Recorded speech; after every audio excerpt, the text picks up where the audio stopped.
Most people have no idea how long eternity lasts. They believe in a concept called infinity. I know this isn't true. Eternity, for me, lasted 15 years, 2 months, 27 days, and several strange hours. It ended in the same way it began, with my wife, Tracy, lovingly gazing into her partner's eyes before sharing a passionate kiss. The only difference, however, was that this time, I wasn't the partner. The first time, it was me, just after I had asked her to be mine forever and given her an engagement ring. This time, I was a mere spectator, sitting in a restaurant 2 towns away from where we lived. She and what appeared to be a new lover were looking deeply into each other's eyes before leaning in for a kiss. How I ended up in the same restaurant as this couple is irrelevant. The fact that they were an hour away from our town made it obvious they were taking precautions to avoid being seen by anyone who might recognize them. My first reaction when I saw them was curiosity, but it quickly turned into shock, disgust, and anger as the scene unfolded before me. I immediately thought about getting up and confronting her, but then I remembered I was raised to never lash out in anger. So, I stayed seated, completely stunned, as they only had eyes for each other, apparently confident that no one they knew would see them. They took their time eating, occasionally sharing kisses, as if they were in their own little world that I ate very slowly and even ordered dessert so I could observe them for a bit longer. My emotions alternated between rage and helplessness. When they were done, they got up, held hands, and left. I stayed there in furious silence, feeling like the biggest fool in the world. I had been married to Tracy for over 14 years, and we had been an exclusive couple for 2 years before that. Never, not once, did I suspect she might be bisexual. She had never looked twice at another woman, at least not that I had noticed, and she never dropped any hints in our conversations. I had thought, obviously mistakenly, that I knew her inside and out, and that we would grow old together. But her being bisexual wasn't even the issue. That didn't matter compared to the anger I felt over the fact that she was clearly cheating on me. Whether it was with another man or a woman made no difference. She had given her love to someone else, and that was not what we had promised each other many years ago when she accepted my ring. We had vowed to spend an eternity together. Eternity was supposed to be timeless. Who knew that some eternities came with an expiration date? I paid the bill, got into my car, and drove home slowly. I had a lot to think about. Tracy wasn't expecting me to return a day early from my trip, but I had been lucky enough to resolve all the issues ahead of schedule. So, I decided to head home on Friday night instead of Saturday afternoon as originally planned. That I had been away since Monday morning, and not only did I miss Tracy and the kids, but Tracy and I had never gone more than 3 days without being close. I felt a restless energy building up, at least until I saw what happened at the restaurant. It was an hour away from our town, and I could have easily kept driving, but since I was ahead of schedule, I decided to stop for dinner and take a break from driving. The rest, as they say, is history. Our kids are 12 and 10 years old, so they were old enough to stay home alone at night if Tracy wanted to go out. I didn't have any issues with that. However, I wondered if they had any idea what was going on, as neither of them mentioned that Tracy was doing anything unusual. Maybe they were just as unaware as I was. Either way, I knew they wouldn't be happy with what came next. On the drive home, I went through my usual analysis. What did I do wrong? I walked through the door at 9:30, and Tracy wasn't home yet. My daughters, Lisa, 12, and Ariel, 10, greeted me happily. I watched them closely, but they didn't seem nervous or surprised that I was home early. That wasn't the case for Tracy.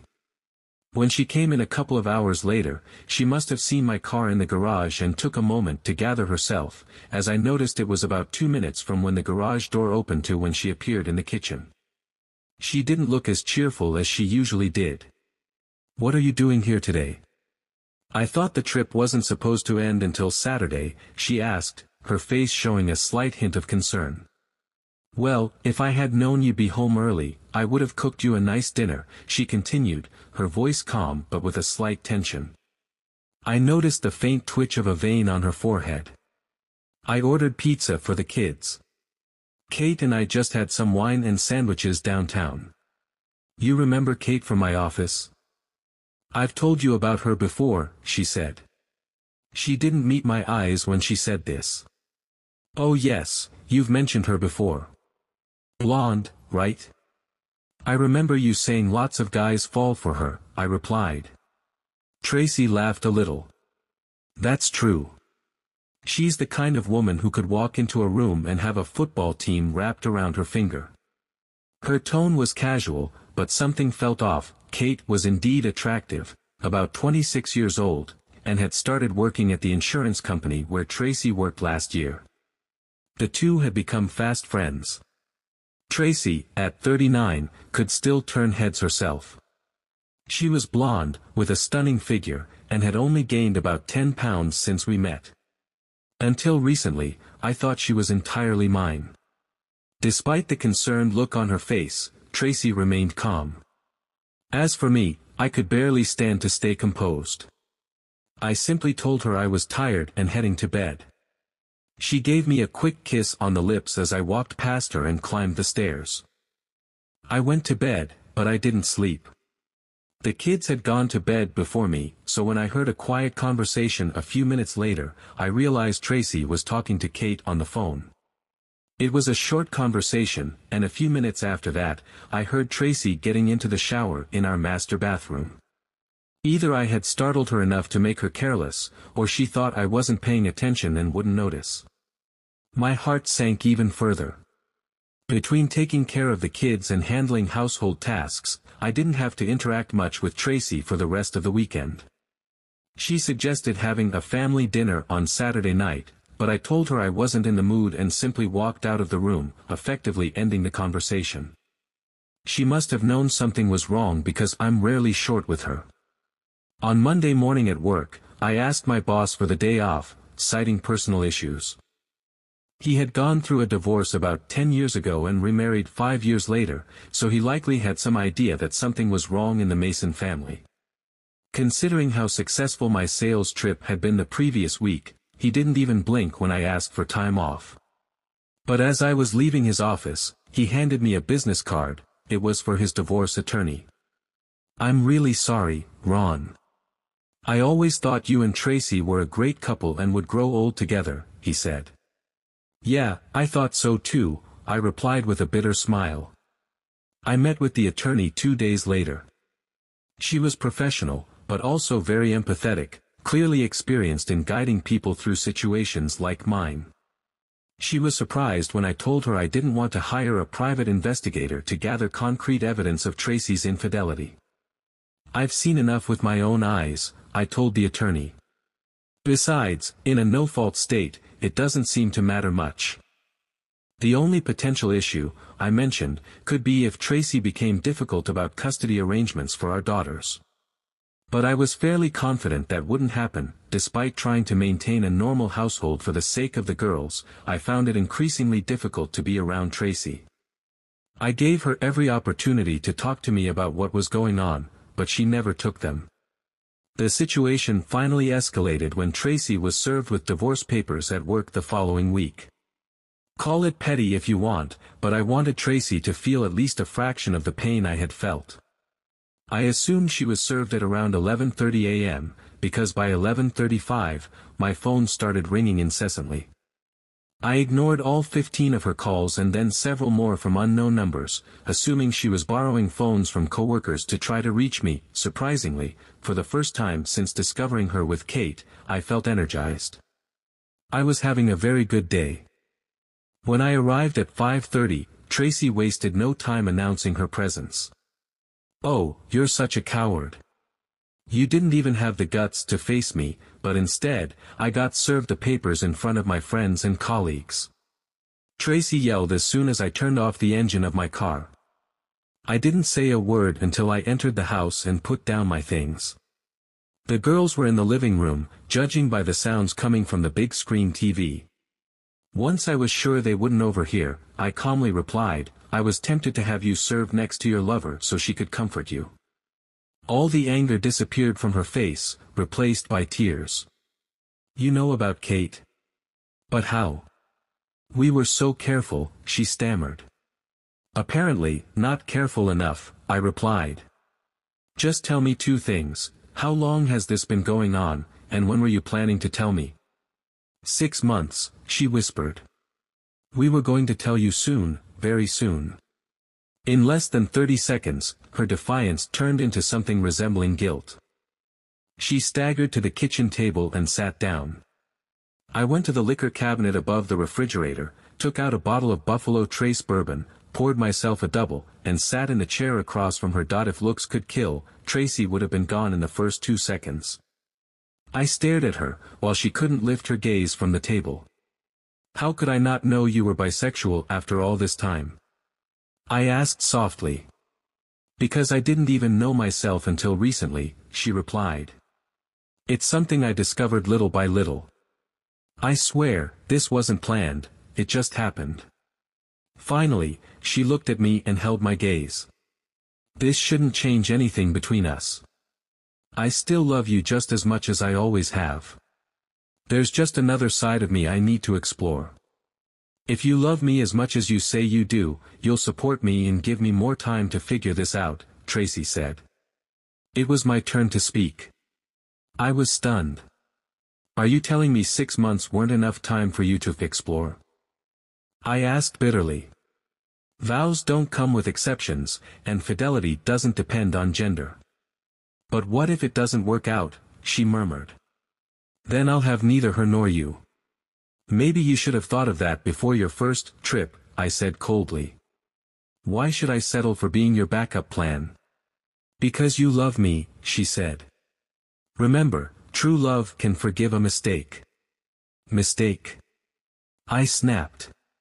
6 months isn't a mistake, it's a conscious decision. What kind of world do you live in? Yes, I do love you, but love doesn't give you the right to tear my heart out and destroy our family. Wait, this has nothing to do with the girls, she shouted. This has everything to do with the girls. I yelled back. Their lives will be turned upside down because you decided you needed to explore. I never thought you'd be this arrogant about it, she shouted. No, you never thought you'd get caught, so you took your sweet time trying to figure out what your plan would be, I shot back. You've become a stranger to me, Tracy. And no, you don't love me like you used to.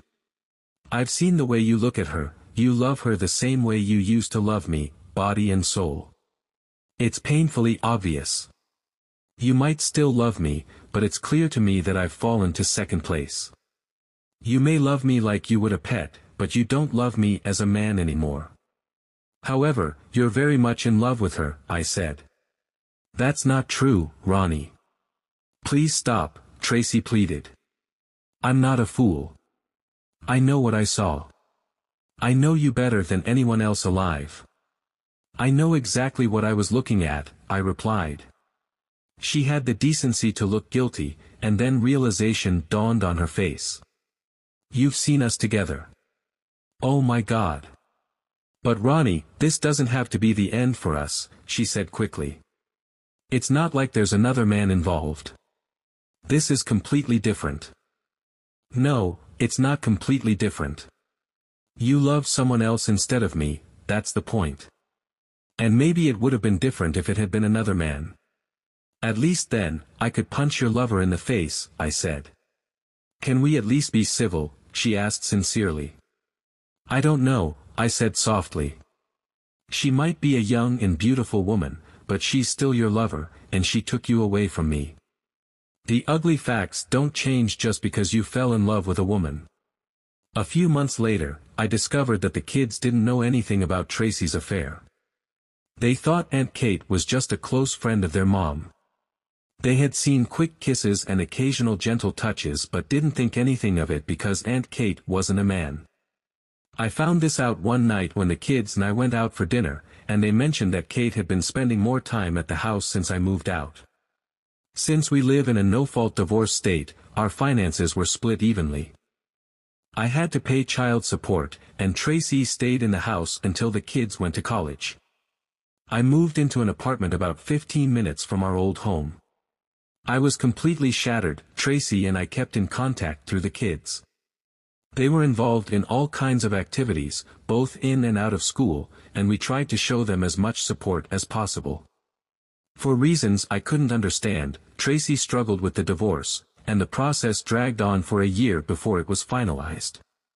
I was polite, nothing more, when I saw Tracy and Kate at my daughter's birthday parties. As for other family events, I was always invited, but knowing Tracy would be there, I politely declined. I knew I was missing out on creating wonderful family memories, but it took everything in me to keep my composure when Tracy and Kate were around.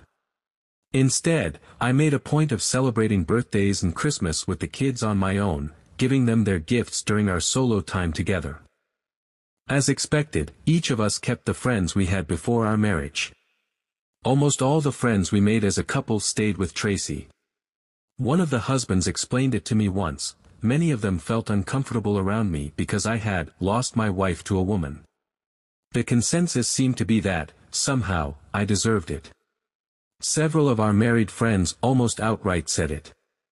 I let them go without a fight because, as the old saying goes, you find out who your true friends are in tough times. By choice, I didn't go out much in the years that followed. My heart certainly wasn't ready for it, and I didn't need much interaction. A year after being alone, I went to the local animal shelter and adopted a German Shepherd who was probably about 3 years old. I specifically asked the shelter staff to show me the 3 dogs that had been there the longest.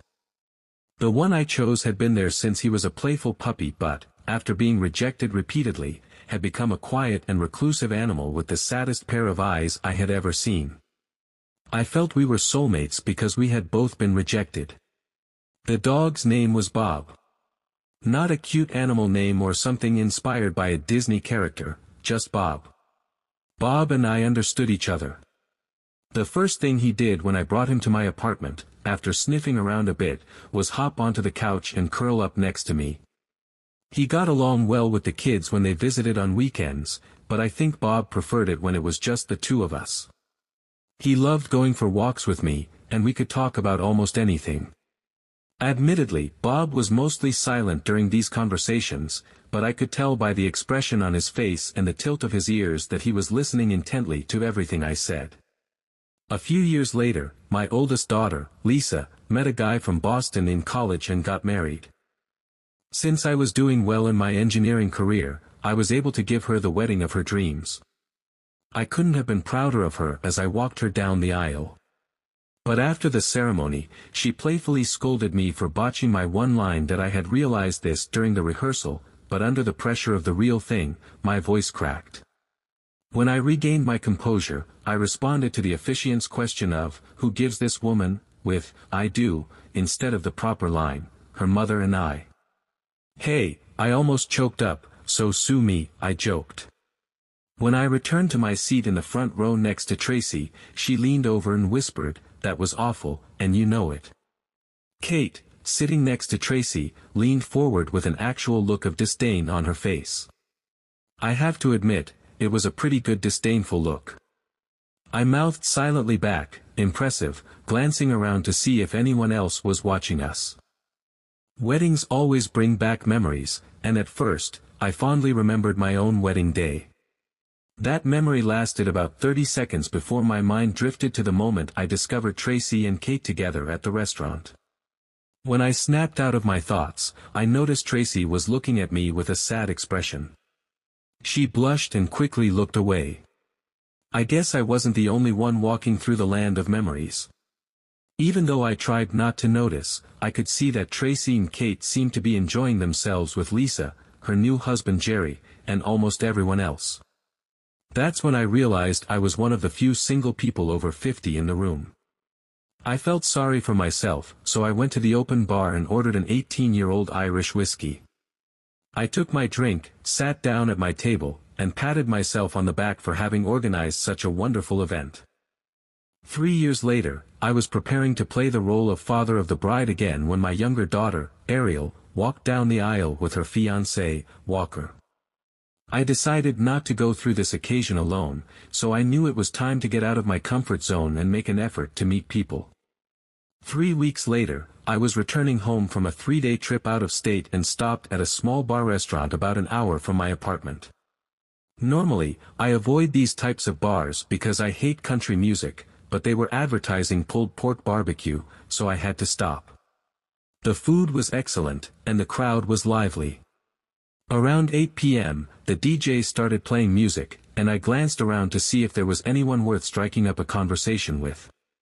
Just then, a black woman in her 30s with the face of an angel walked in. She was absolutely stunning.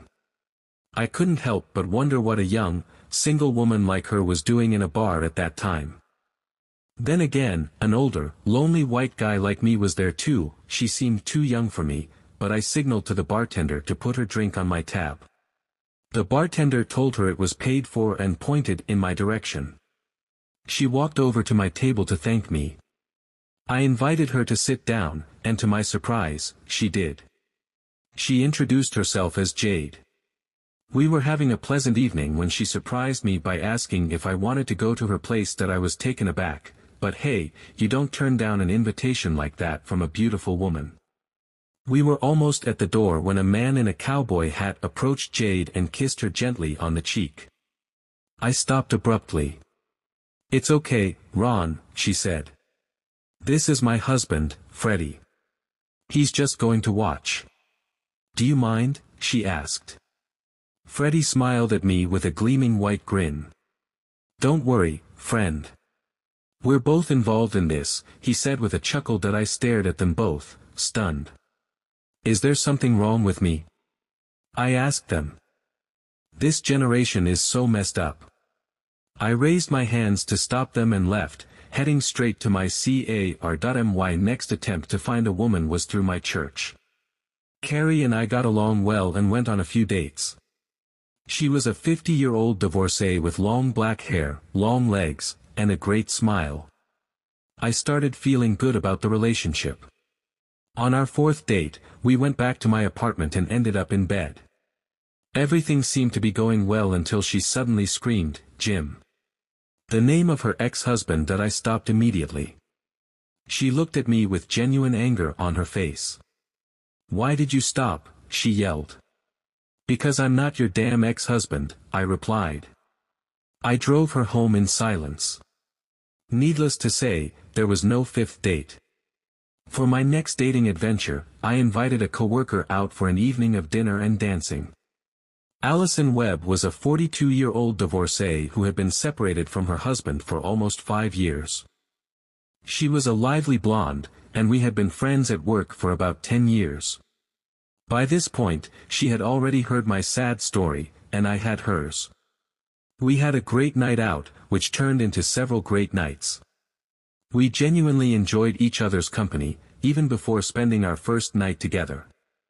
I knew we'd have a good time at the wedding, so I asked her if she'd like to be my date. "You want me to be your date to your daughter's wedding?" "Family, ex-wife, I'm not sure I can handle all that," Allison said seriously. "Well, that remains to be seen. First, you need to get Bob's approval," I added. "Who's Bob?" she asked, confused. "Bob's my wingman," I replied. "My best friend in the world, a 45-pound German Shepherd mix with very refined taste. If he doesn't like you, then you probably shouldn't come to the wedding." "You're a strange man, Ron," she responded.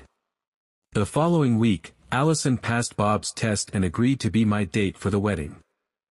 My daughter seemed very happy that I wouldn't be showing up alone. For some reason, this seemed to irritate Tracy, as she kept glaring at me whenever she looked my way.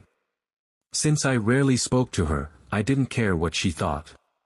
However, it did bother Allison, who immediately picked up on Tracy's hostility. "What's your problem, Tracy?" I finally asked her when I found her alone during the rehearsal dinner. "Do you really need to ask? You're dating Girl Scouts now." "What's next?" she said in a sharp tone. Wow, jealousy didn't suit Tracy well, I thought. In truth, Tracy and Allison were the same age as Kate. I hadn't forgotten that Tracy had left me for a younger, female version of herself. At least Tracy had the decency to look shy when I brought it up. A year later, Allison became my second wife, and life moved on. To be honest, I had completely forgotten that I was on the bone marrow donor registry until one day I received a call at work. They told me that, after 30 years, I was a match for someone. I was thrilled at the opportunity to help save someone's life. I knew the bone marrow donation process would be somewhat inconvenient, but I've always had a bit of a hero complex and was more than willing to go through with it. Further testing was required, and if everything went well, the procedure would be scheduled for 2 weeks later. I gave my consent and confirmed my availability that I'm not a very religious person, but I do believe in God. There's an old saying that God works in mysterious ways, and I never thought much about it until 4 days later. During my weekly phone call with my oldest daughter, Lisa, we discussed the usual topics. Ariel and I didn't talk about her mother, Tracy, or her life, but for some reason, Lisa mentioned that a bone marrow donor had been found for Aunt Kate. She added that she and Tracy were very involved in the process. I said I hadn't known Kate was ill, and Lisa filled me in on Kate's battle with leukemia over the past year. I told my daughter to pass along my best wishes to Kate and Tracy because, although I would never fully recover from what they had done, I didn't wish them any harm.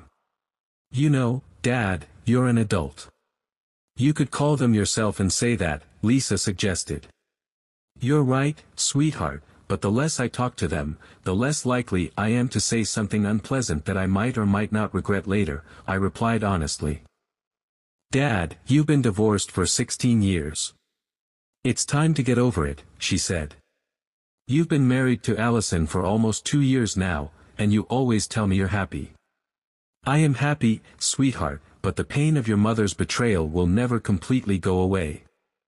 I don't hate her anymore, but she's definitely not on my Facebook friends list, I said. I'll tell you what, I'll send flowers with a get well card. I didn't think much more about it until I called my local florist and ordered a bouquet and a recovery card. While speaking with the florist, a thought suddenly crossed my mind. Bone marrow matches are quite rare, and the fact that I was a match for someone and that Kate also found a match around the same time seemed like too much of a coincidence. The donation process is completely anonymous, so I knew I wouldn't get a direct answer from the bone marrow registry unless I was persistent. I called my contact at the registry, trying to sound optimistic, and asked how likely it was that my recipient and I lived in the same city.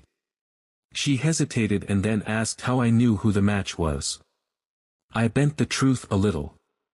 People talk, and it seems we have kids together, I said. It's the first time this has happened, she admitted softly.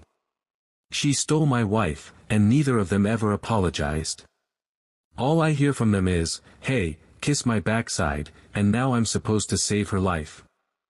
Donate bone marrow? Not happening.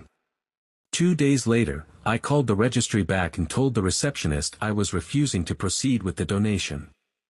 She sounded devastated and, after regaining her composure, asked if there was a specific reason for my decision. She explained that while I had the right to decline, it was almost unheard of and would cause significant distress for the registry, that I apologized for causing upset but told her it was in my best interest to refuse. She murmured that she understood and told me to contact her if I changed my mind in the near future. Allison was furious when I told her I had declined the donation. I didn't tell her that I had discovered who the recipient was, she only knew that I had backed out of an opportunity to possibly save someone's life. What's wrong with you? My wife practically yelled. You've always said you wanted to do this, but now that the chance is here, you want to ruin someone's life. It was the first time I'd heard Allison use harsh language. Knowing she had a strong sense of morality, I decided it would be better to be honest with her. She wasn't impressed by my reasoning. Are you seriously denying this woman a chance at life just to get revenge? Please tell me that's not true, she shouted. It's not really revenge, I said. I wouldn't have told them the time of day, even if I had a clock. Both of them hurt me, and I've tried to have as little to do with them as possible. Why should that change now just because Kate is dying?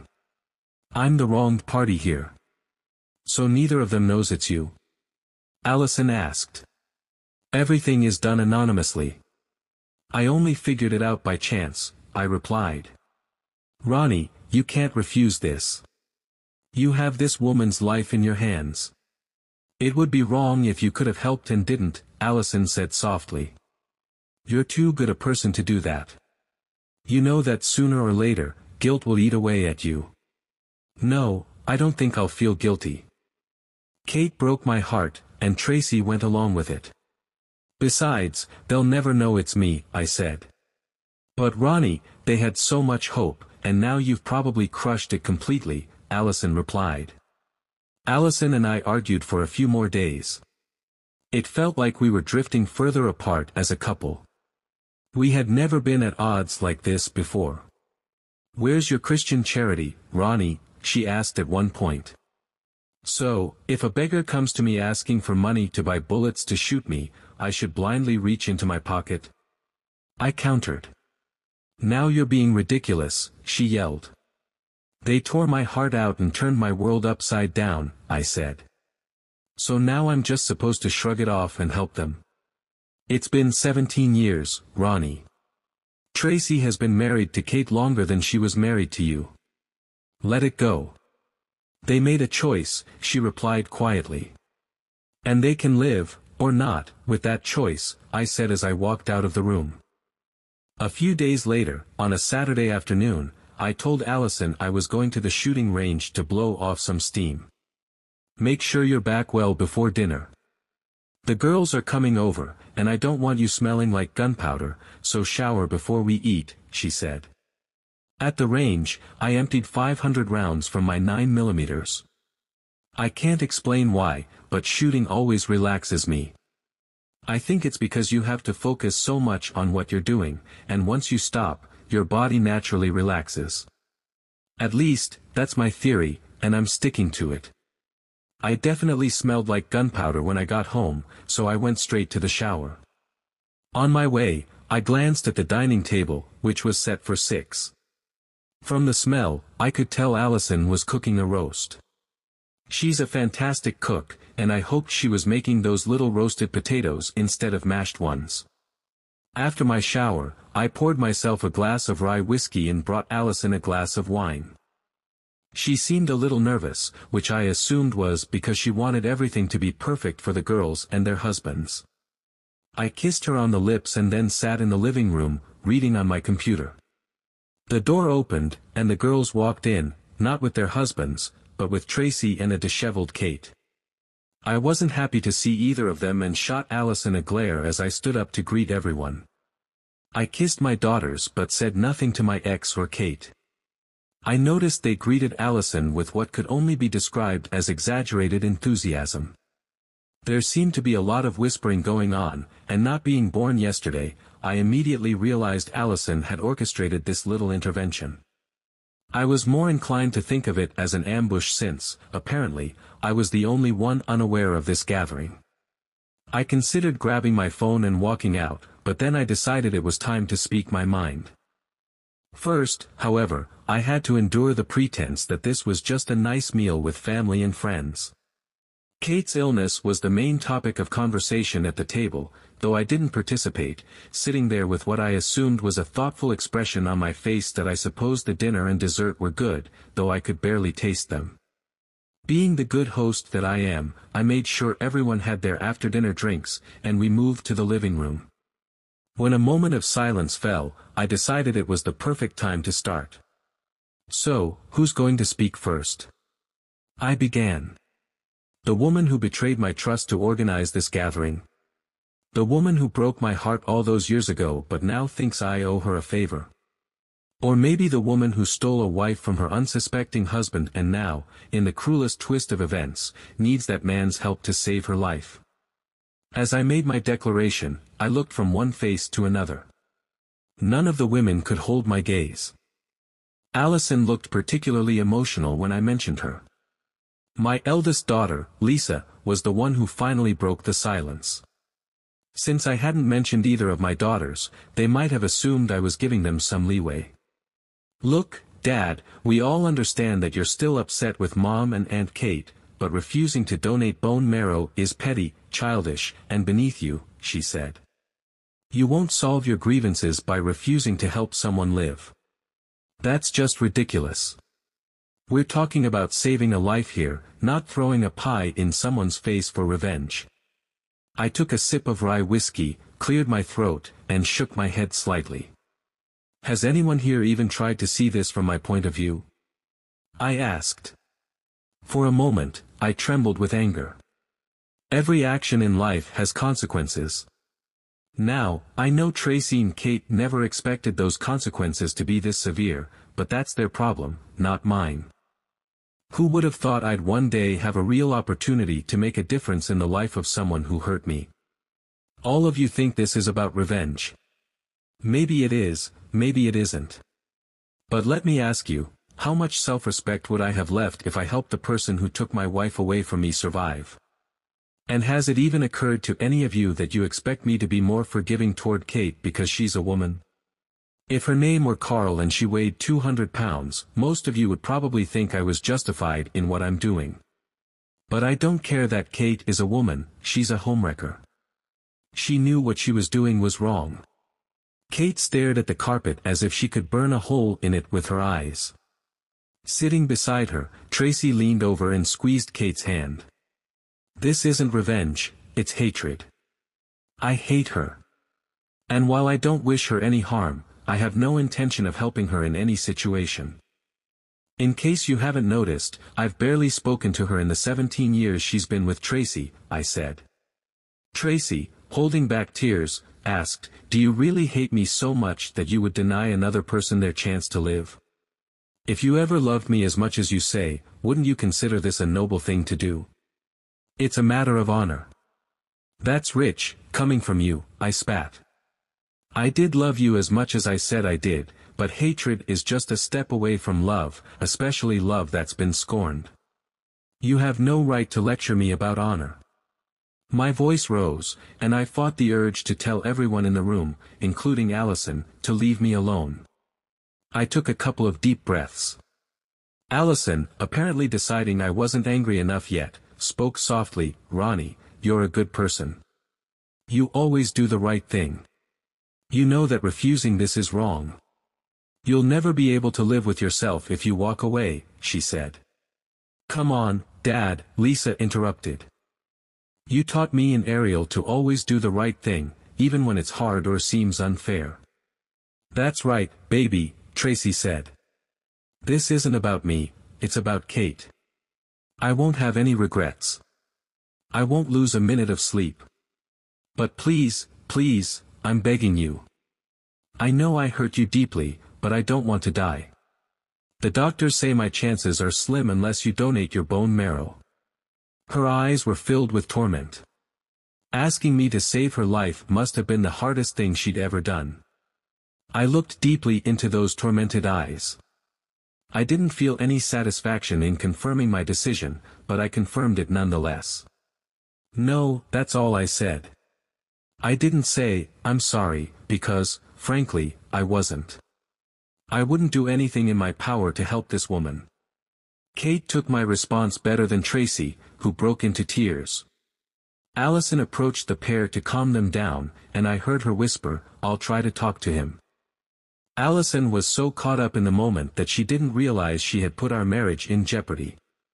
I knew I'd have to think long and hard about whether I could repair the breach in our trust that I grabbed my car keys from the hook and walked out the door while 5 women cried behind me.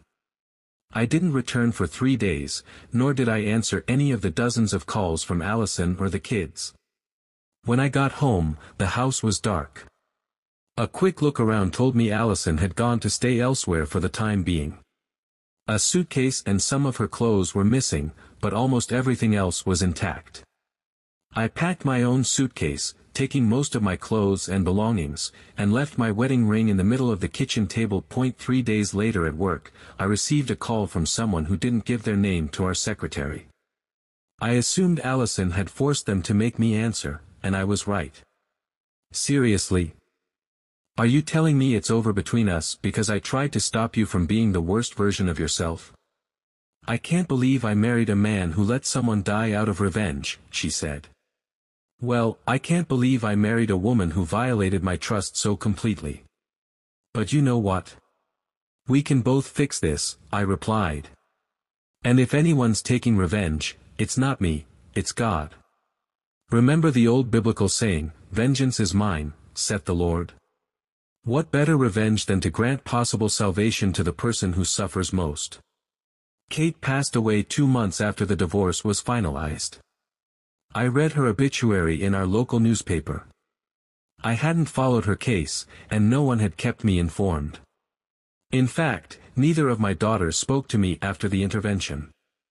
I love my kids, but there are principles you have to stand by, and neither they nor I were willing to back down. Because of my stance on not helping Kate, my decision was the right one for me. I never lost a single minute of sleep over not donating my bone marrow. The bone marrow registry wasn't very understanding of my personal situation and completely removed me from their list. I was fine with that since the chances of finding a second match were extremely slim. Bob, my loyal dog, was a bit grumpy and not exactly thrilled with any of the women I had brought home over the past year or so. But that was fine because, at 62 years old, I wasn't really looking for wife number 3. Surprisingly, I still got my fair share of companionship. I learned that at this age, eligible women outnumber eligible men by about 4 to 1, and if their health was good, there was a decent chance my date would be ready to share a cozy night together. Of course, we couldn't act too youthful, after all, neither of us wanted to risk breaking a hip. But most of the time, we enjoyed each other's company and made the best of the time we had. I jokingly referred to my companions as my old bachelorettes.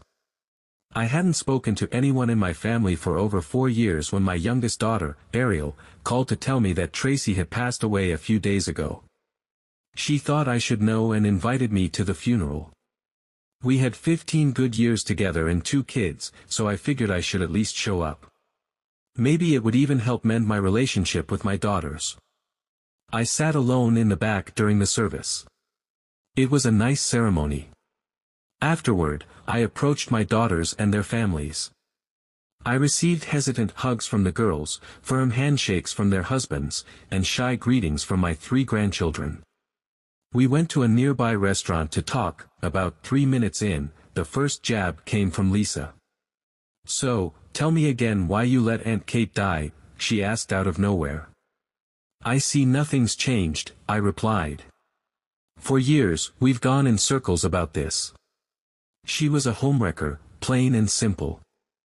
And let me make this the last time I explain it," I said. "Jerry, look at that handsome young man at the bar." I pointed to a 20-something blonde guy with blue eyes. "What would you do if he walked over here and gave Lisa a big kiss?" "I'd knock him out cold," Jerry said without hesitation. "And what would you do if you caught him having an affair with Lisa?" I asked. "He'd already be dead by then," Jerry said flatly. "Exactly. And if he got sick, you wouldn't be worried about donating bone marrow to him, would you?" I asked. "No, probably not," Jerry admitted. "That's exactly my point," I said. "I didn't kill Kate, partially because she was a woman, and that was probably my mistake. But I shouldn't have been expected to save the life of the person who had an affair with my wife, or outright stole her, right?" "No, you shouldn't have," Jerry said, a look of understanding dawning on his face. He slowly glanced around the room, meeting the eyes of everyone. Gradually, the same realization seemed to dawn on them too. "I'm not proud of my decision, but I'm not ashamed of it either," I said quietly. "She stole the love of my life and didn't deserve my compassion. But if you ever loved Mom, how could you?" Ariel asked. "I loved your mother with every fiber of my being. And when she broke my heart, most of that love turned into hatred. I'm sorry, but I'm only human. I'm not the monster she made you think I am, I'm just a man. Things didn't turn out well for your mother. Karma eventually caught up with her and her friend." The other adults in the room had tears in their eyes, while the kids looked confused and worried. "I understand this will take time for all of us," I continued. "How about we stop revisiting this? Life goes on. What do you think? Story 2. I, a 33-year-old male, met my wife, a 31-year-old female, 8 years ago on a dating app. At the time, neither of us was looking for anything serious. We were both young and wanted to make the best of our youth. But then we fell for each other, and all of that went out the window. We wanted to be with each other all the time, and things quickly got serious. I knew before she and I even met that my wife was polyamorous. At the time, it wasn't something I cared much about. I just went into our relationship thinking it was going to be a casual, fun time. I was definitely curious about what that was and how that worked in her life, but personally, I've always been monogamous. My wife told me one day, when things started to get serious, that for the first time in years, she was only thinking about one person, and that was me. There was a bit of a disconnect between us when we first started exclusively dating because I felt like I was taking something away from her through monogamy. However, she assured me that it was what she wanted. We had some ups and downs, but we were able to work it out to be together. Eventually, I proposed to her, and we got married. Some of the people in my family were not at all understanding of polyamory, and they were practically betting that I would end up getting divorced before I was with my wife. I didn't know much about it, and I might have thought the same thing, but she explained everything to me in such a way that I understood what it was, and I trusted that should she ever have any issues with monogamy, she would come to me, and we could talk about them. About 3 years into our marriage, I got the opportunity of a lifetime for work. It required me to travel abroad for 3 months to do some on-site filming for an advertising agency. They were pretty much paying me to travel all over Asia, visit some of the best tourist sites, and take pictures, all expenses paid, including hotels, meals, and airfare, everything you can think of. After a long discussion with my wife, we decided that it was too good of an opportunity to pass up, and I agreed to take it. Of course, that meant that she would be alone back home while I was away, except for 1 week when she would be meeting me in Tokyo. Since our schedules aligned, that I said goodbye to her and set off on my grand adventure. I had a great time. Every night I would FaceTime with my wife, and we would catch up. I had no fears that anything was going to happen while I was away. One night, I called her for FaceTime around 5 p.m. while I was in Thailand, which was around 8 a.m. in our time zone. Our typical call schedule had been just like that. I would call her in the evening when I got finished with all of my things, and she was usually drinking coffee in the kitchen when I did. However, this time she didn't answer at first. I figured that she must have slept late or forgotten to set her alarm, but deep down, I knew that was not like her at all. She had always been the kind of person to wake up at 7 a.m. on the dot without even needing an alarm to do so. Still, I didn't suspect that she was with someone else. I just texted her and told her that I missed her and loved her, and I would give her a call the next morning since we would both be busy and or asleep. When I was finally able to get on the phone with her again, I asked her about what happened. It wasn't an accusatory question, it was more out of curiosity since it just wasn't like her.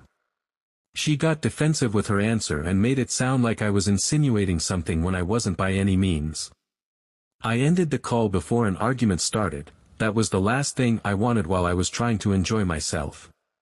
But I couldn't shake the feeling that there was something more to her reaction that I didn't know about. Eventually, we made up, and everything was fine leading up to her visiting me in Tokyo. She got off the plane, and I was at the airport to pick her up. I was excited to see her. She was my wife, and I loved her and missed her. It had only been 2 weeks since I last saw her, but the first thing I wanted to do was just go back to the hotel room and be intimate with her. When we got there, she told me she wasn't in the mood because she was a little bit jet-lagged from the flight. I completely understood where she was coming from, so I didn't want to pressure her into doing anything. So we both just lay down and talked for a while. Throughout the rest of the week, every time I would try to initiate something with her, she would come up with a reason to reject it. Whenever she would reject it, I wouldn't ask any questions or try to pressure her to give me answers about why she didn't want to sleep with me. It did strike me as odd because she had always been the type of person who was very eager to have intimacy. The Tokyo trip ended for her, and I still had 1 week left on my journey. It flew by, and I couldn't wait to get home because I could feel that there was some distance growing between my wife and me. Everything seemed normal when I got there, but she still wasn't wanting to sleep with me. After the first couple of days, I was back. She started staying late at work, and it honestly felt like she was actively avoiding me. At that point, I had let a lot of my insecurities about what was going on with our relationship pile up, and I confronted her about it when she returned home. She told me that I was being obnoxious with my accusations. In fact, she ended up guilt-tripping me for why she was staying late at work.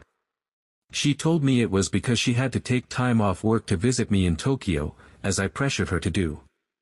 We got into a huge argument about that, and I ended up sleeping on the couch. The following day, which happened to be a Saturday, she told me she had to go to work for some last-minute troubleshooting at the office. In all the time we had been together, she had never worked on a Saturday. I think it was at that point that I really thought something was going on. All the time that we had been together, we had never had any issues with her polyamory. But as soon as I started to think that something was wrong, it popped its head right up. I couldn't help but wonder if she had taken advantage of the time that I was gone and slept with another person. For a while, I convinced myself that I was just exaggerating and purposefully trying to hurt my feelings by thinking things like that. I distracted myself by trying to clean up some of the house. As I was looking under our bed to pull out any old clothes or trash, I found a sock. It was only one sock, but it wasn't mine. I knew that, and it wasn't the type of sock that my wife wore. It was someone else's sock who didn't live in my house. That was the push that I needed to seriously consider that my wife was, in fact, cheating on me. I went to her office and looked through her desktop to see if there were any indications of who it was with or what she was doing while she was supposedly at work. There was no indication from any of her recent emails that she needed to go into the office for any reason, so that helped me realize that she had already lied to me. Her inbox seemed clean, but when I looked over her desktop and clicked on her recycle bin, I found some pictures and videos that she had deleted but hadn't cleared them. My heart completely sank when I saw that. I recognized the man in the pictures right away. He was one of her coworkers. I had met him a few times at company gatherings, and I always thought he was a bit chummy with my wife. I would make jokes about it with her, and she would just laugh it off with me and tell me that he was married too, so I had nothing to worry about. I guess they both saw a prime opportunity to cheat on their partners while I was out of town.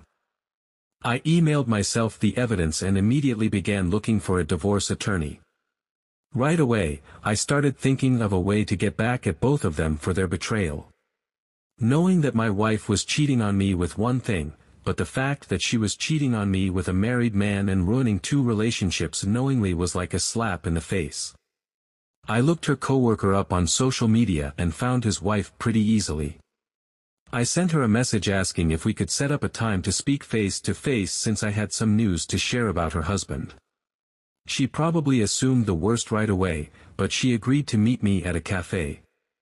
I saw her world crumbling when I told her, and I felt terrible. I felt the exact same way. I didn't want to let either of them just get away with their affair when they ruined both of our lives. That I needed to come up with some way to get back at them. I spent the next few weeks pretending like everything was all right with my wife, and I encouraged the partner of her coworker to do the same. We both planned on leaving our spouses, but we wanted to get everything in order first. Both of us were going to surprise them with our divorce papers on the same day so neither of them would have time to prepare. When everything was done, I brought my wife out to a lovely restaurant. She thought I was surprising her with a nice date. Toward the end of the meal, she asked me what prompted the gesture, so I figured I might as well tell her. I pulled out the papers and slid them across the table to her. She was shocked and hysterical. She tried to contain herself, but it really was quite the scene. Other diners were watching us while she started crying. I explained why and told her I saw the pictures, and I wasn't going to be with a cheater. She tried to tell me I was misinterpreting them and that she hadn't cheated, but I didn't believe it. I just left the restaurant, leaving her to pick up the bill. We got divorced, and now we're living separately and have no contact with each other at all. Funnily enough, her coworker's wife actually messaged me one day and asked to get together. We kind of hit it off. Things are still complicated because the wounds are so fresh, but there could be something there. My opinion is that cheating by a partner is a difficult and painful situation. It's important to seek support from a professional to keep emotions in check and make decisions based on sound judgment. Revenge may provide only temporary relief, and post-divorce encounters require careful discussion and self-reflection.